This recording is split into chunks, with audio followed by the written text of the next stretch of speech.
এই ফরিদপুর 4 ভাঙা সদরপুর চরভদ্রসন আসন, এই আসন ঠিক আগের মতো যদি হয় তাহলে 4 চলে যাবে, সদরপুর চরভদ্রসন ভাঙা আলাদা হয়ে যাবে। এটা আমাদের অ্যাক্টিং চেয়ারম্যান তারেক রহমান সাহেব বলেছেন। আমাদের ছোট ভাই, আমাদের নেতা এখন বাবুল সাহেবও বলেছেন যে এই আসন যদি ভাগ হয় তাহলে কি হবে। আসন যদি ভাগ হয় তাহলে এই ভাঙা যদি পাস হয় এখানে আমি নির্বাচন করব,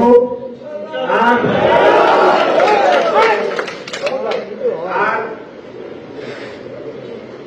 যদি নাও হয়, আর যদি হয় সদরপুর চরভদ্রসন 4 ভাগ, সেটা হলে তিনি থাকবেন। আর যদি এই আসন পাস নাও হয় কোনো কারণে, 4 যদি থাকেন সেটা নির্বাচন উনি করবেন।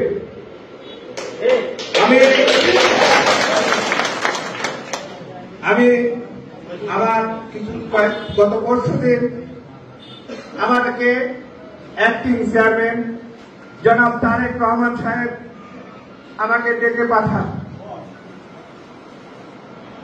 ব্যানারের অফিসে, এবং সেখানে তার সাথে আমার দীর্ঘক্ষণ কথা হয়।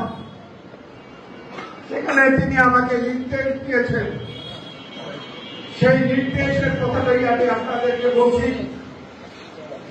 তিনি আমাকে নির্দেশ দিয়েছেন যে ফরিদপুর 4 হলে আমি বাবুলকে ওখানে দিলাম, আপনি বাবুলকে সহযোগিতা করবেন, এখন থেকেই এই সহযোগিতাটা করবেন, এবং এই 4 আসনে ভাঙা সদরপুর চরভদ্রসন যেটা আছে সেখানে আপনি তার সামনে থেকে তাকে এমপি বানাবেন। এবং আমাকে তিনি বলেছেন আমি আপনাকে দেখব, আমার সাথে আমাদের নেতা বাবুল সাহেব ছিলেন, উনি কথাগুলো বলবেন, আমাকে মূল্যায়ন করবেন, দল ক্ষমতায় আসতে বলছেন যে আমি আপনাকে মূল্যায়ন করব।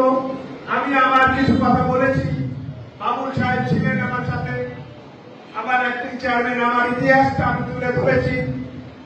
তিনি বলেছেন হ্যাঁ আমি জানি আপনি ম্যাডামের সাথে থেকে আপনি এই বিএনপি করছেন, আপনি নিবেদিত লোক, আপনি 18 সালের পরে অনেক কিছু হারিয়েছেন। আমার leader acting chairman Tarique Rahman সাহেবের সব নজর ফলে রয়েছে।